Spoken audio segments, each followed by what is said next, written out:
దేశాన్ని కాపాడుకోవడం దేవుని చిత్తం. నీ కుటుంబాన్ని నువ్వు కాపాడుకోవడం దేవుని చిత్తం. నీ కుటుంబాన్ని నువ్వు పోషించటం దేవుని చిత్తం. నీ బిడ్డలను వాక్యానుసారంగా పెంచటం దేవుని చిత్తం. నీ కుటుంబం చుట్టూ కంచె వేసుకోవడం, ప్రార్థన కంచె వేయటం దేవుని చిత్తం. నీ కుటుంబ క్షేమం కోసం అవసరమైతే కన్నీటితో ప్రార్థన చేయటం దేవుని చిత్తం.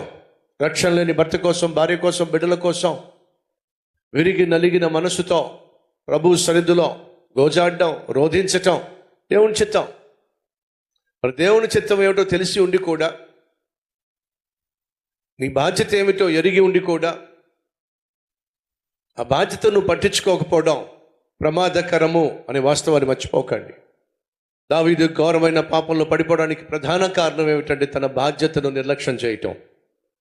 తను ఎక్కడుండాలో అక్కడ లేడు, ఏం చేయాలో అది చేయటం లేదు, ఎక్కడ ఉండకూడదో అక్కడ ఉన్నాడు, ఏం చేయకూడదో అది చేస్తున్నాడు.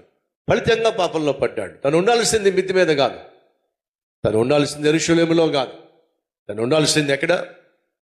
యుద్ధ భూమిలో ఉండాలి. దేవుడు తనకు ఒక బాధ్యతనిచ్చాడు, ఆ బాధ్యతను నిర్వర్తించాలి. అలా చేసి ఉన్నట్లయితే దావీదు ఖచ్చితంగా ఈ భయంకరమైన పాపపు ఊబిలో పడిపోకుండా ఉండేవాడు. మళ్ళా చెప్తున్నా, మన బాధ్యతలు మనం నిర్వర్తించటమే పాపానికి దూరంగా జీవించటం. దేవుని చిత్తము చేయటమే పాపానికి దూరంగా జీవించటం.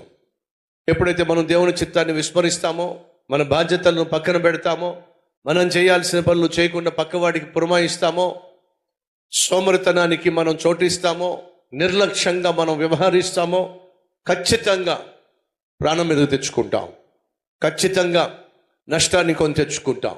దావీదు జీవితంలో అదే జరిగింది. దేవుడు నీకంటూ ఒక బాధ్యతనిచ్చినప్పుడు ఆ బాధ్యత నిర్వర్తిస్తేనే దేవుడు నిన్ను దీవిస్తాడు.